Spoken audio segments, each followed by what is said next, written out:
everyone, welcome back to the channel, and in today's video I'm gonna cover the new Guinea Pig Owner Checklist. So imagine you came to me, you said you just got guinea pigs or you've recently got them in the last few months or so. These are the kind of topics I would bring up with you, chat to you about, see if I could offer any advice on, and maybe even help you with some problems you might be having with your new guinea pigs. And whilst these are mostly directed at brand new owners, many are also relevant to anyone who already owns piggies and is still working on getting together a proper setup and care routine for them. We've got a total of 8 topics on the checklist, so let's dive right in.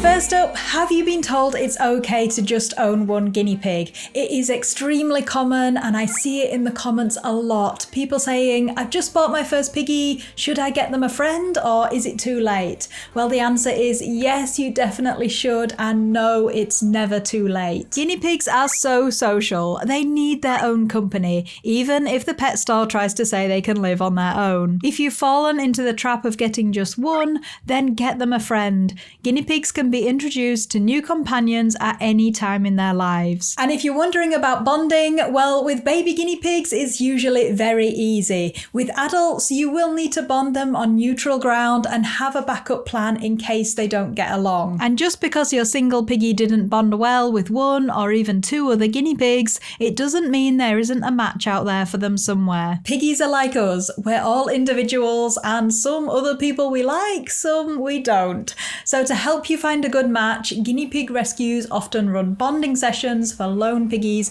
which can be a massive help.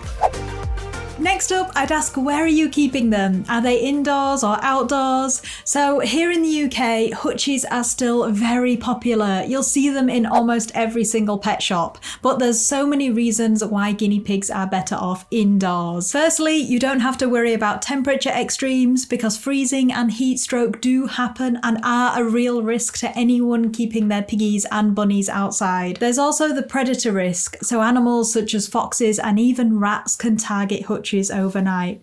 But the more obvious reasons for me are to do with actually caring for and spending time with your piggies. Having them inside means you can see them whenever you want, there's no barriers to looking after them, and they will become tame much faster and be more happy and content in your company. You're also more likely to spot potential health problems early on when they are easier to treat. Okay, the next one might sound silly, but I'd ask you in all seriousness if you're sure whether your guinea pigs are male or female. Now, it's not because I don't believe you, but because it's extremely common for pet shops to continue missexing, misgendering young guinea pigs. It happens all the time. It happened to me and my first guinea pigs, and it can unfortunately lead to young female guinea pigs getting pregnant, which is not something we want. So for any new owner, please double check the sex of your guinea pigs, more so if you're aware of constant mating or dominance behaviours. There's lots of guidance and pictures online. Generally, young females have a Y shape down there, whereas in males it's more of an I shape, the dot being their penis, which is tucked away. If you have different sexes, separate them immediately to stop them breeding and contact the place where you got them from. Any females should be put on pregnancy watch. Number 4 is something I see new owners asking about a lot, and it's noticing odd patches or changes in the skin of their piggies or excessive scratching. And unfortunately, and this is another one I had with my first piggies, parasites like running lice and mange mites can be very common in pet shop piggies. Running lice look like tiny white wriggling things that can be spotted by eye, but mange mites are microscopic and often lead to intense scratching and a characteristic V-shaped marking in the hair of your guinea pig. As well as lice and mites, young piggies in particular can be quite susceptible to fungal skin problems, the most common being ringworm around the face, nose and ears, which is recognisable by the hair falling out in flaky clumps, leaving a scaly, sometimes very sore looking patch of bald skin. So I won't go into too much detail on treating these, but I'll pop a couple of links in the description below if you suspect there's something going on with your piggy's skin. Be aware that it's completely normal for guinea pigs to have small, smooth, bald patches of healthy skin behind their ears and on the inside of their front paws. Moving on, and hopefully you'll have been told what dry food your guinea pigs have been eating before they came to you, but if not, then now is the time to pick or switch to a good brand of guinea pig pellet. Here's some good options on screen now, so make sure it's one that's made specially for guinea pigs, not rabbits. It should be a plain pellet, not muesli or anything where your guinea pigs can pick their favourite bits out of it, and it should have added vitamin C. Also, be careful not to overfeed pellets. A tablespoon per day is enough for young piggies. Alongside the pellets, make sure you're giving them lots of hay. Timothy hay is good, as is meadow hay and orchard grass hay too. Hay should be constantly available for your piggies to munch on all day long. And I say this all the time, but good quality fresh hay, not dusty, not musty, is the most important part of your piggy's diet. You might read online that young guinea pigs need to have alfalfa hay, or they should be fed a special pellet with alfalfa in. To be honest, this advice is a bit outdated. Young guinea pigs from adoption age don't need extra alfalfa, provided they are given a good quality hay and a range of fresh vegetables. This means they can have the same diet as their adult friends, and you don't need to split them up at feeding time.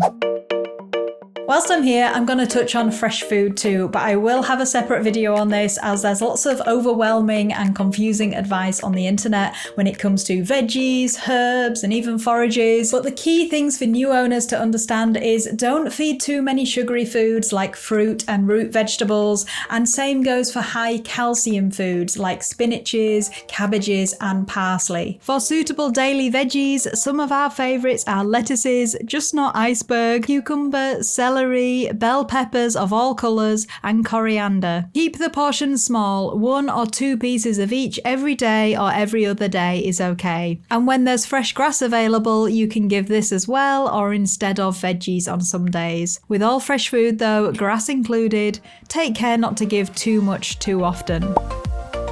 At number 7, I'd be keen to hear about your cage setup. We've already talked about the benefits of keeping guinea pigs indoors, but the thing to watch for here is the annoying habit that pet stores have of selling us cages that are far too small for our guinea pigs. Baby guinea pigs might look cute and small in their cage to begin with, but trust me, they will soon grow out of it. And it's only really DIY options like CNC cages that provide enough space. The good news is that DIY CNC cages are easy to build and usually work out cheaper too. Not only that, but they can be modified and extended easily if you did eventually want to increase your herd.